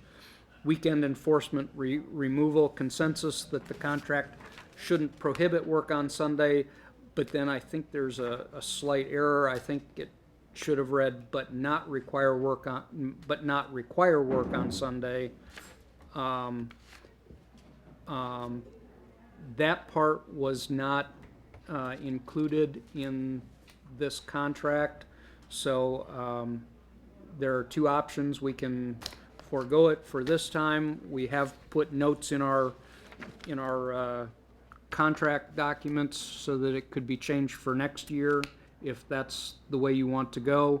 Otherwise, we would need to look at rebidding. Knowing the contractor who has put the bid together, I don't believe that contractor will work on Sunday, whether we require it or allow it. So that's up to you at this point. Staff would recommend that we accept this as a mistake, press on, and award the contract to Four Seasons Landscaping for the amounts as shown, and adjust the language for next year. Questions, anyone? No, just thank you for clarifying, because that was my recollection, so. All right, we have the bid. And is there a motion to award the contract? No ice removal? I move to award the contract with the changes as suggested by the DPW. I'll second. We have a motion and a second, and we'll vote. Westerby, Yes. Doss, Yes. Francis, Yes. Nall, Yes. Killian, Yes. Nichols, Yes. Seaboth Wilson, Yes. motion carries. Ordinance 1618, amending section 205, council salaries. Jan. Well, it was a consensus of the council at the October 17th budget work session to eliminate council salaries in a good faith effort to help with the budget going forward. So the attached ordinance amends the section to read that each duly elected and qualified alderperson of the city of Platteville, including the council president, shall receive an annual salary in the sum of $0, effective for terms commencing on or after April 18th, 2017. Also, council members are entitled to the salary that was in place at the time they took office. So therefore, current council members will need to provide written notification at least 30 days before January 1st of each year for the remainder of their term if they wish to refuse their salary. So the recommendation is to approve the ordinance amending the council salaries as presented. Move adoption of ordinance number 1618, amending section 2.05, council salaries. I'll second. We have a motion and a second. We'll vote. Westerby, Yes. Doss, Yes. Francis, Yes. Nall, Yes. Killian, Yes. Nichols, Yes. Seaboth Wilson, Yes. motion carries. Next item is the ambulance service fee policy and allocation. That's me. So an ambulance service fee is being proposed for the 2017 budget. It is obviously the city's intent to only collect the amount that we are required to pay Southwest Health Center.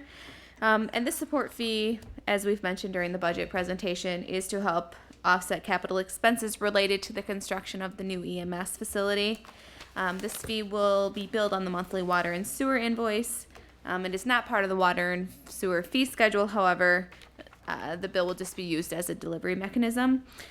Based on the council consensus at the November 1st budget work session, the plan is to allocate the ambulance service fee to the water and sewer customers according to customer type. So it would be commercial, industrial, multifamily, and public authority customers receiving a $10 a month charge, with residential customers having the remainder of the fee divided by the total number of residential customers in the water and sewer database. The current estimate for 2017 is $1.64 per residential customer. So staff recommends that council approved the attached ambulance service fee policy and the allocation schedule listed above. Any questions? I'd like to cover mine. Go ahead. Okay, I've given out here to the media and one person over there a copy of my information as far as changing the payment by the multifamily owners that have only a single meter. So instead of $10 per month, the payment would be higher for the multifamily customers, the owners. And I'd like to go through that with my introduction and so forth here. And if you want a copy, this council has a copy. If you want any copy as far as the audience, I said before that they're on the tables. Okay, I'm going to read this pretty much verbatim. I'm doing that for the purpose of informing the public what I think should be done as far as the payment being done by the multifamily owners with only a single meter. So what I'm talking about here is apartments that maybe have 7, 10, 20, 30, 40, 50 units. So this memo gives a comparison between the allocation schedule being proposed for consideration at our meeting, which is the $10 per month for the multifamily customer, just like the commercial customers, industrial customers, public authority. And then the residential was $1.64, as Valerie said. So I'm comparing here the use of this schedule as proposed here versus the schedule that I have come up with. Now, the purpose of this was to determine whether the multifamily customers, owners with 1 meter were paying their fair share toward the ambulance support revenue. A review of data provided by city staff. Data came from Valerie Martin. It came in part from Carol Riniker. The review of data provided by city staff found that at least 27 multifamily customers, owners, would not be paying their fair share. The revised schedule would require them to pay $14,232 per year as compared to $3,240 using the allocation schedule based on $10 per month per customer. The net increase in collection would be approximately $11,000, which would be the $14,232 minus $3,240. So that's the comparison, $3,240 with the proposed here of $10 per month versus what I'm suggesting, proposing, paying according to the number of rental units that they have.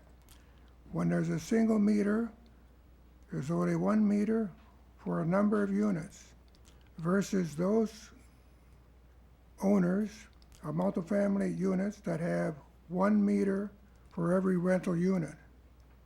And that every rental unit would be paying $1.64. My recommendation is that the Common Council adopt an allocation schedule that requires multifamily customers to pay according to the number of rental family units rather than a flat fee of $10 per month when they have 1 meter. My comments as far as discussion. Multifamily customers, owners, with a meter for each rental unit are being treated unfairly since each unit is being charged $1.64 per month. And you've seen that the original cost is calculated to be about $1.64 per month per residential unit.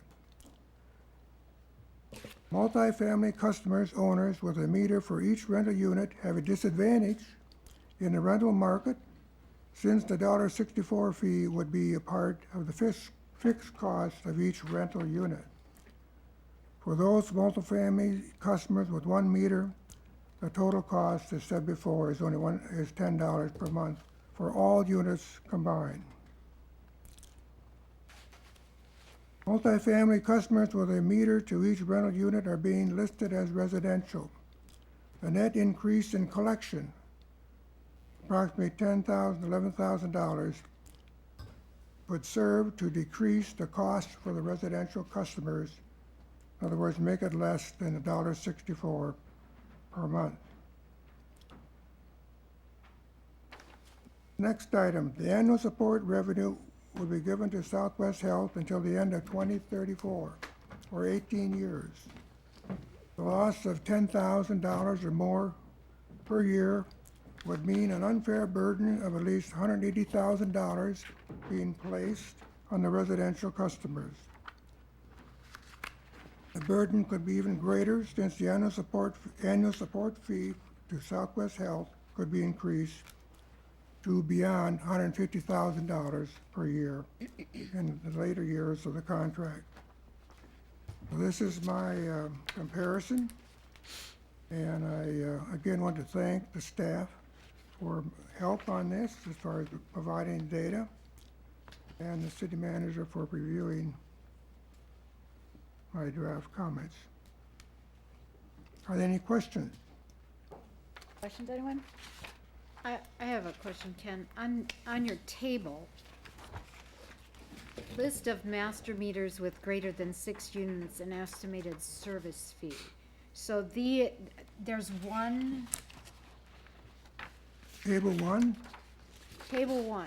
Okay. So it shouldn't say meters. It should just say 7 units. Per meter. Okay. Yeah. There's that- 7 units that's on that one that's a per that correction. 1 meter. I see. Okay, table 1, it should read 7 per meter 7 per Oh. meter. There's 7 per meter in that apartment building. in that apartment complex. And then The why doesn't reason I it? put in 7 is that when there's 6, when they pay $10, divide 164 into $10, it comes out to be 6. 6, right. It's So that's how I $9.84 came up with the when you 7. 6. The seventh meter takes it over the $1.64. Yes. I see that math. I saw that. And then the listing on the left is the listing of all the different complexes, apartments, whatever you want to call them, with their number of units. And it's going from 8 to, as you can 7 read to there, 73. 9, 10, 16, 17, 19, 22, 23, 24, 30, 30, 32, 33, 34, 38, and 40, 42, 46, 48. And there was 173. So The total of 27 master meters, and as I said before, they would be paying $14,232, and then we'd have to subtract the $3,240 to make the comparison, or $10,772 would be going toward the residential. that would reduce the amount that was needed there. It would actually drive the price under $1.64 then. Yes. I don't know what it would drive it to, but it would drive the price under $1.64. Valerie, is master meter, is that a defined kind of multifamily customer meter? So I was wondering if I would need to explain this. So like an apartment complex that, let's say they have 10 units, but they're all individually metered, they would be considered residential customers. So they just have a regular meter. Right. And in this case, a multifamily is 3 or more apartments that are serviced by 1 meter. And that's typically always in the owner's name. It's not in the tenant's name. It stays in the owner. So it's considered a master meter. So they are only getting the monthly service charges one time. I just wanted to know if that was a meter definition. Master meter. I think a master meter just means it serves multiple units. It's one master meter for all of the apartments or whatever you want to call it. Yep. It's a definition by the Public Service Commission. Yeah, we in the water and sewer it's in the water labeled and as a sewer. master meter. But these aren't the only 27 units where there's a master meter. So we would have commercial customers. We would have if it's a duplex with a master meter with only 2 units, it's not considered multifamily. It's still considered residential. And typically the master meter kind of means that when for water and sewer purposes, if we're going to shut for non-payment, you have different rules about you can't turn it off because it's affecting multiple customers. So.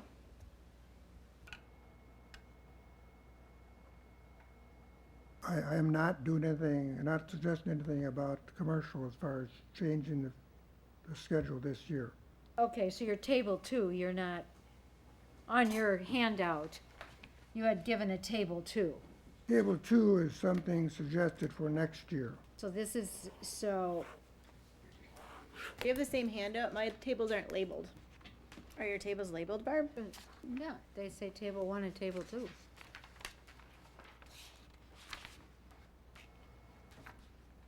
Is it here on paper, printed? Because I'm looking at the digital copy. Yep. Ah, okay, it's different. Thank you. I have a question Yes. for Valerie. How how workable is this proposal that Ken has offered? It's workable. I mean, it will take more time. Sure. But it's workable. But it just takes one time to set up, right? Yes, for this allocation. The way water and sewer is set up by customer type service for that type, usually it just has a set. So if anything were to change with that service, you would just change it in one place and it would change all of the customers attached to that service. Oh, I So see. in this case, will if be we were to your change it, typical- all of it would be manual. But, I mean, it's workable. Thank you. Mm-hmm. Have you figured out what it would drive the price down to for, I thought, Ken, did you have on there what it would drive the price to? I did not figure that out. But you have to take You're talking $10,000 $1,000 off of the residential impact. residential. I think it would be pretty substantial. Residential, well, it's shows here 3,052 customers in a previous document. And in that document, that's out of a total of 33,531. And multifamily is listed at 75, but the number is not actually 75 because in going through the list of multifamily metered owners and their rental units, in that list, there are 14 lawn meters, and so the lawn meters would not be charged. And there's 15 that are 6 or less. And there's, I found 11 with no data. And then there was also 4 listed as 42. So I couldn't figure out all of them, but that comes up to 67 out of the 75. So the number is reduced considerably as far as having to work with. It's not 75. Any more questions about it? My thank you for doing all this research. It's good. My only concern is the same one I expressed 2 weeks ago when the attorney was here, is when we are starting to break down different categories, do we need to be more comprehensive about how we're doing it? Because we're starting to treat some people differently and not others. The original model, as I understood it, was based off of the categories used in the water sewer bill, and now we're introducing an additional new category. So we're opening a new conversation about what fairness means. And that's just my concern, that we treat, if we use the existing model that the water and sewer already are using, it's an established fairness model in quotations. I realize fairness means different things to different people. But if we're gonna start creating a new category in addition to the water sewer categories, now we're opening a door for other people to ask if we're treating them fairly. So especially in case of the commercial customers, commercial is commercial, whether you're little or big, and I realize you provided some numbers for that. Do we need to start breaking down commercial customers by their square footage and having different fees for the square footage of these customers? So I don't know if we, right, he did produce some of those, some of that information. So I'm just wondering how far we want to take this conversation is my question. My concern is just that we actually are comprehensive in what we're saying is fair. Because otherwise we're going to be making other people unhappy. Well, that's the reason I put it in table 2. That will give an opportunity to see if people are unhappy, or some are unhappy as far as the way it's set up right now, $10. And I gave a couple of examples that at Menards, when he pays $10 per month, Walmart, when he pays $10 per month, versus if something is, if it's changed, in my schedule, I set it here that greater than 200,000 square feet, which Walmart is greater than, $960 per year. And then I have at the low end, less than 20,000 square feet. 20,000 square feet is less than one half of an acre. So that I am curious as to whether there'll be concern about the commercial as far as how many people there will be in the higher categories, and whether people will voice their opinion that this should be changed to a different schedule as far as changing from the $10 per month. Whereas as far as the looking at the multifamily with 1 meter, this is truly unfair the way it's set up, the way it's being proposed as far as $10 per month. This means that as I said at the end there, for years now, 18 years, we're going to have people paying not their fair share. And it's not that difficult to set up. Can I ask city manager's opinion on this? I mean, it's really a legal question in my opinion. And Brian's not here, but he gave his opinion 2 weeks ago. Do you think this is a can of worms that we can open right now? Do we have the staffing to pull off a really thorough analysis of the situation? Or is it best to go with something that's established at this time? I think you need to have a rationale for what you decide. So I guess I don't necessarily think that there would be a legal issue with adopting as the staff has proposed, or with the modifications suggested by Ken, because I think there's a rationale associated with both of those. Thank you. Mm-hmm. So as I understand it, we have Ken's proposal, but your proposal, Ken, would not change the commercial. No, that's for correct. 2017. The only one that changes is the multifamily. But you want to look at it in 2017 and perhaps change it in 2018. So I'm going to go back to Amy's question of fairness. What would make me as a commercial person or business entity feel that it was fair in 2017, but then was changed in 2018? Well, I guess I don't have a particular answer right offhand because I have not been able to study how many people, how many businesses we'd have in different categories. That's what I was bringing up, the point as to whether, how significant this is going to be as far as making a change. If there are only a few that are high in number as far as square footage, the rest of them may say, well, they may be willing to live with that.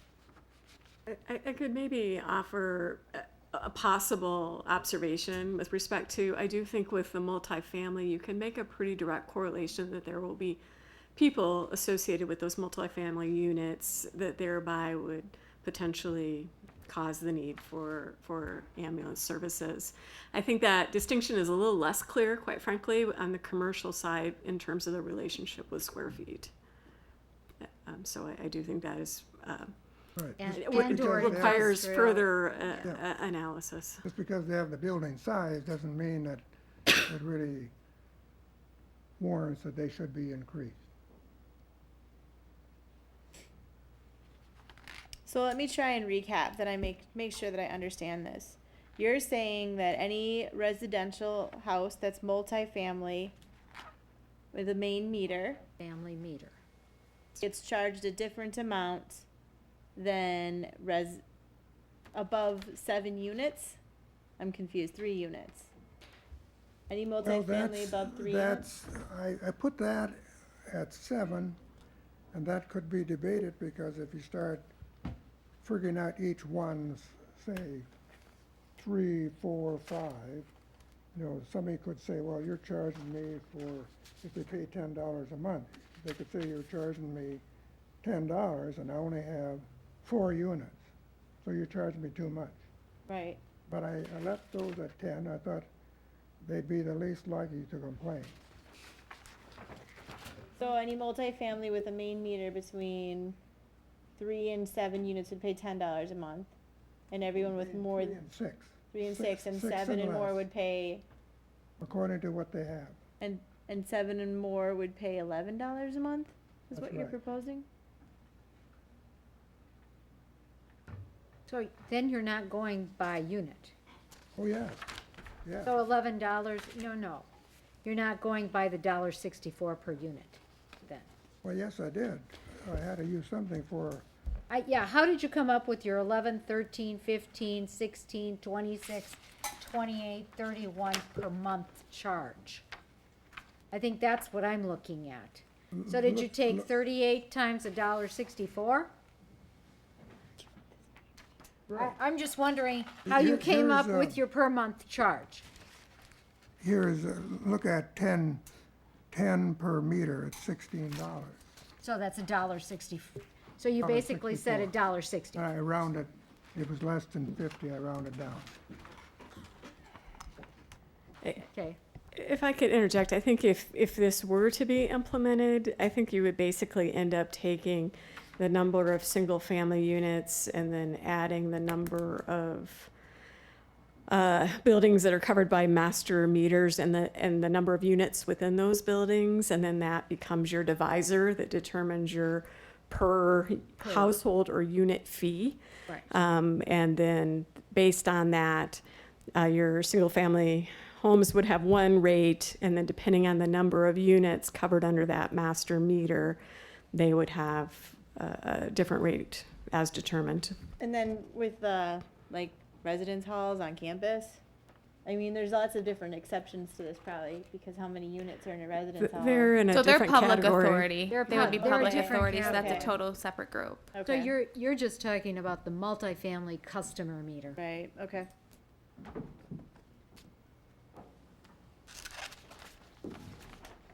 Would staff be willing to take, well, 2 questions. We do have a data set that's good enough that we can pull this off by combining the number of units in each facility with the meter and then running this analysis. That's good enough. Okay. We're pretty sure that it's an accurate. Yeah, I mean, Data with the rental base. inspections that get done, we have the number of units. Okay. And it's up to date and everything. Great. So would staff want to, how does council feel about asking staff to go back to the drawing board and come up with those numbers again?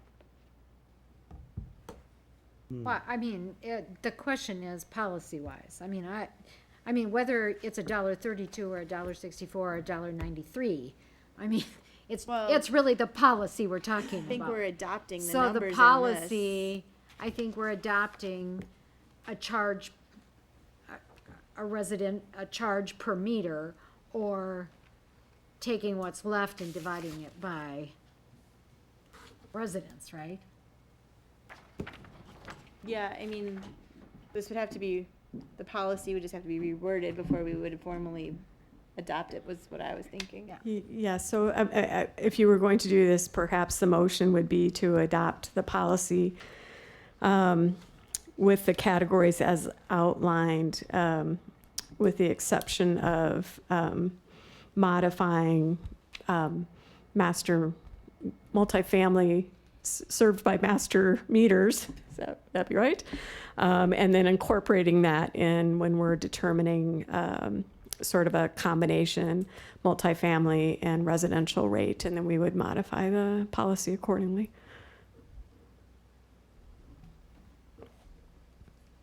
We need to do this tonight, or if we went to the next, we tabled it.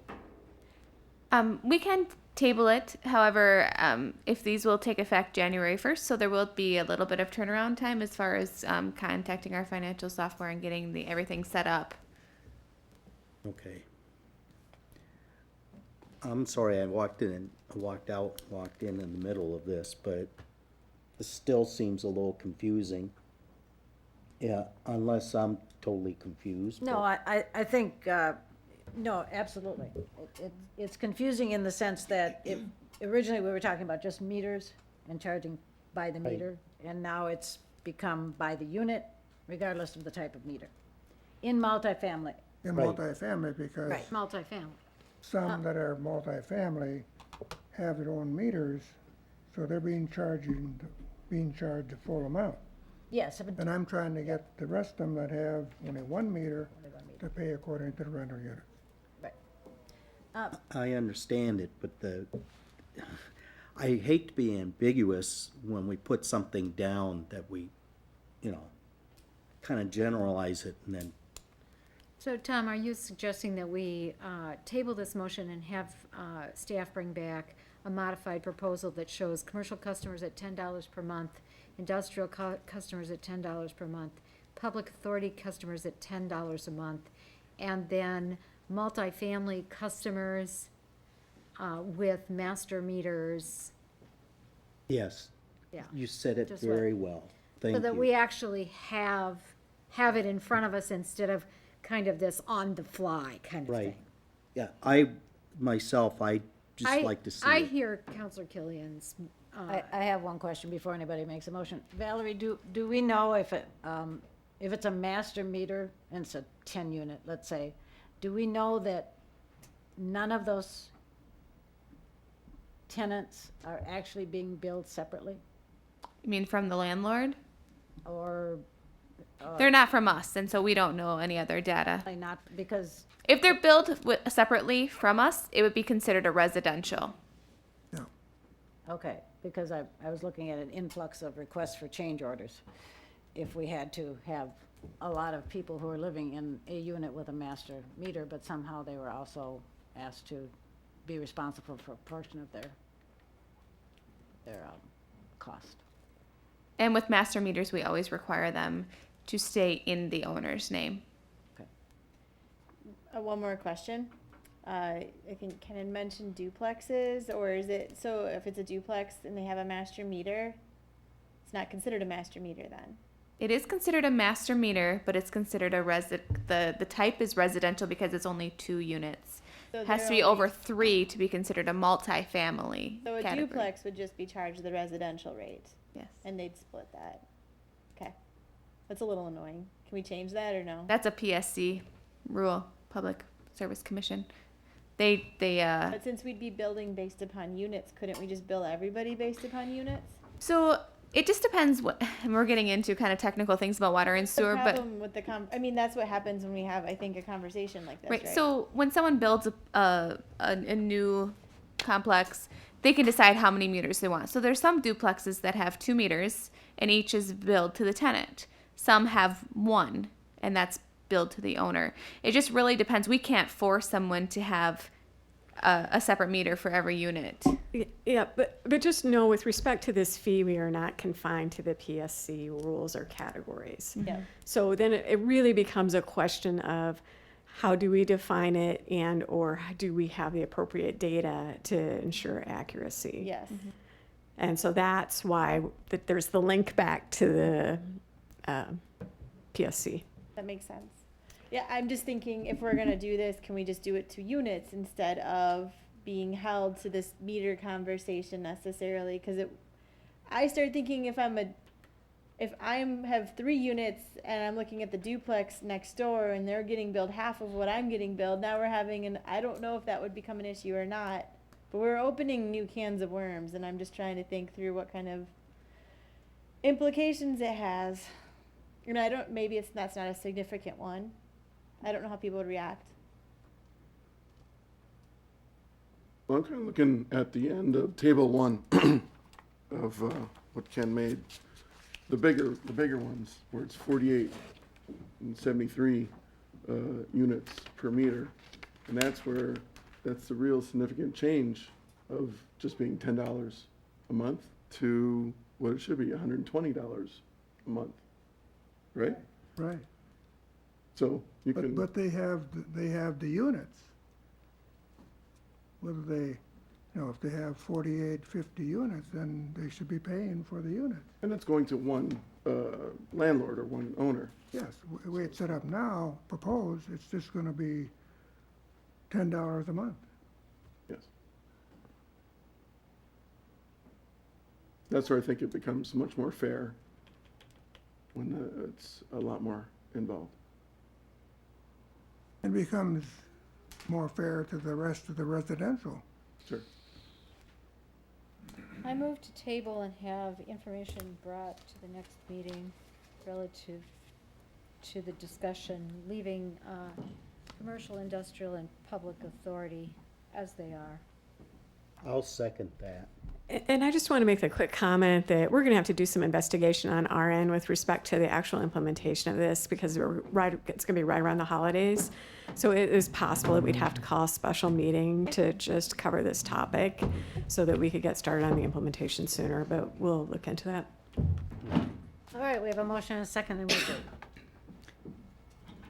Westby, Yes. Doss, Yes. Francis, Yes. Nall, Yes. Killian, Yes. Nichols, Yes. Seabolt Wilson, Yes. motion carries. All right, one last item, information and discussion, and I love this one. Public urination defecation ordinance I'm sorry. and amendment of 110 schedule of cash deposits, and our police chief is going to explain this to us. Historically, our officers have just written offenders citations for disorderly conduct.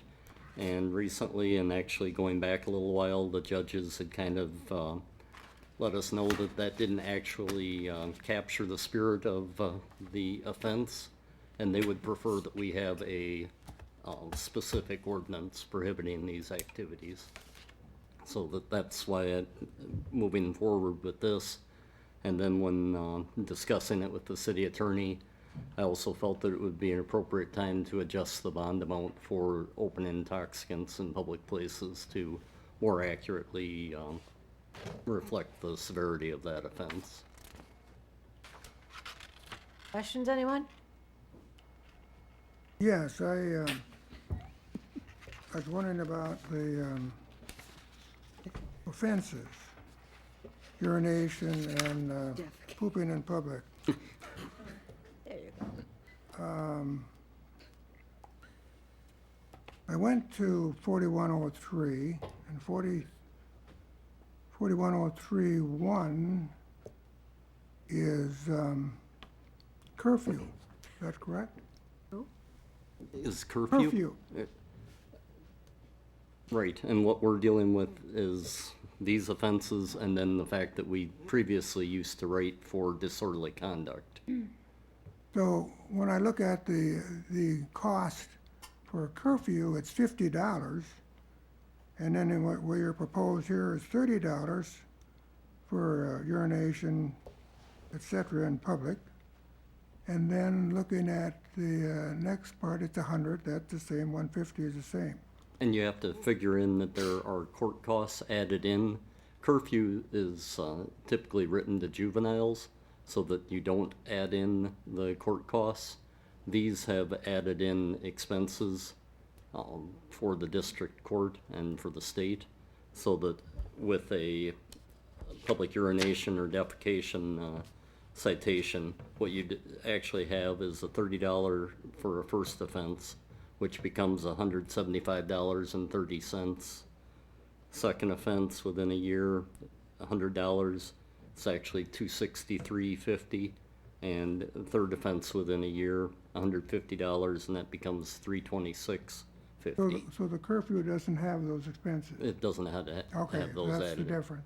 So that I feel does accurately Okay, address the okay, situation. that answers that. My next question is, if a person is determined to have urinated, et cetera, in public, would that person be tested for blood alcohol? No, typically not. In other words, my question is, would the person be tested for intoxication, public intoxication? Typically not. Likely, the person would be, a good chance is the person is intoxicated. So why don't you They test? tend to, Why don't you test? we typically don't test for You public. should There are no parameters or no ability that we can require a test or compel it. For pedestrian, Right. you don't do it. No, In other there words, aren't, what there I'm isn't any getting at, mechanism, they're- there's no mechanism that allows us to compel the test. What do you mean by mechanism?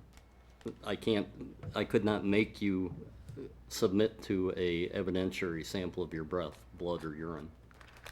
You do it if you stop an automobile, And there's a mechanism that allows me to compel that. so you don't have the legal mechanism for a Exactly. pedestrian, Right. even though they could be intoxicated. It's your God-given right to be a drunk in public as long as you're not causing problems in Wisconsin. But here is the problem. Urination. Right, but there's still no mechanism that allows me to force Can them the to city submit set to a up the test. mechanism? What? Can the city set up the mechanism? It would not be, I think that the city attorney would probably advise against it. It's opening a whole Pandora's box to tread down that path. It's pretty difficult right now for me to get a blood, breath, or urine sample when someone is gauged or deemed to have been driving. And there I have implied consent working in my favor. I don't have anything like that for a pedestrian. What I'm getting And I at don't is, see what we stand to gain by doing that. what you gain is that you have two violations. Violations of the public urination, et cetera, and violations of public intoxication. Sure. So you So you do want to double- make this a revenue grab? Pardon? You want to make it a revenue grab? No, I want to make it fair in a sense that a person could be intoxicated for both situations. Sure. Not a revenue grab, it's just a matter of doing it so that, what should we say? It becomes very advisable not to do things in public. And that's why we cite people for these offenses. Seems like not a good way. Thank you. Yep. Any other comments on that? All right. Motion to adjourn? Oops, I got it, if you don't mind. I'm Wait, sorry. don't Not make that letting us motion leave quite so yet. I'm sorry, easily. I don't normally make comments at the end, but just a couple of items. I think on your desk you have something to sign related to the the waiving of salary. That's critically important since we've placed no money in the budget for your salaries. One for your time. So if you could sign that before you leave tonight and pass it over to Jan or Valerie, they will collect that. Also, I heard Amy mentioned TV coverage, and we were notified this afternoon actually that Prism. The good news is that we are now connected to Prism at City Hall. The bad news is that our local channel was not coming through as of late this afternoon when Jody had checked it. So I'm not entirely sure that this meeting did show on TV live time. It will, of course, be posted on our YouTube channel, so people will still have the ability to watch it afterwards. Earlier, Rose was here from University of Wisconsin at Platteville, and I just wanted to call out Rob Kramer in particular, as we were facing some of these budget challenges with some of these really valued, potential reductions with some of these really valued groups. I had asked him about some facilitation assistance for these groups as they were trying to envision their future. And UWP has graciously offered up a resource to us to be able to help the gallery and potentially the senior center and museum if they're interested with some facilitation services. And so I just really wanted to acknowledge that assistance. And then lastly, just with respect to the budget, I know that Ms. Mayo over here had presented a series of potential line item reductions that in small numbers make a bigger number. And so one of the things that I just wanted to point out with respect to our budget is that for cities, often you try to get money in your budget as a line item for your capital and equipment needs. The second most common way that you fund those needs, though, is from carryover from previous years. And so one of the things that we're encountering that's become a particular challenge is that we have less and less carryover because, again, our budget is getting tighter and tighter and tighter with respect to those line items. So not only do we not have the flexibility if we encounter unforeseen circumstances, but we also don't have the ability to carry over to assist us in funding these capital programs, which is another one of the reasons why we faced the challenge we did. That's all. Thank you. Now is there a Move motion? to adjourn. Oh, just a minute. Oh, wait, no second yet. So Valerie had placed on your desk a thumb drive, and that actually has a draft of the new GFOA budget document, and it is still a work in progress, but we wanted to give it to you just so you could get a sense or a feel of how that document is different than the budget that exists today. If you have any feedback, please, we're not ready for edits. We know there are edits to be made, but if you have any feedback and you'd like to share it, Valerie would be happy to take those comments. And if we've loaded that on our computer, I'm assuming we should just lay these here and you can reuse them when you Sure, have that'd be the great. That'd be great. completed document. Which document is it? This one? It's no, I think it's going to be different. Move to No, that's just adjourn. the capital. So moved. Oh, seconds. We have a motion and a second, and we'll vote. Two motions. Westby, Yes. Gus, Yes. Francis, Yes. no, Yes. Killian, Yes. Nichols, Yes. Seaboth Wilson, Yes. motion carries. Happy Thanksgiving, everyone.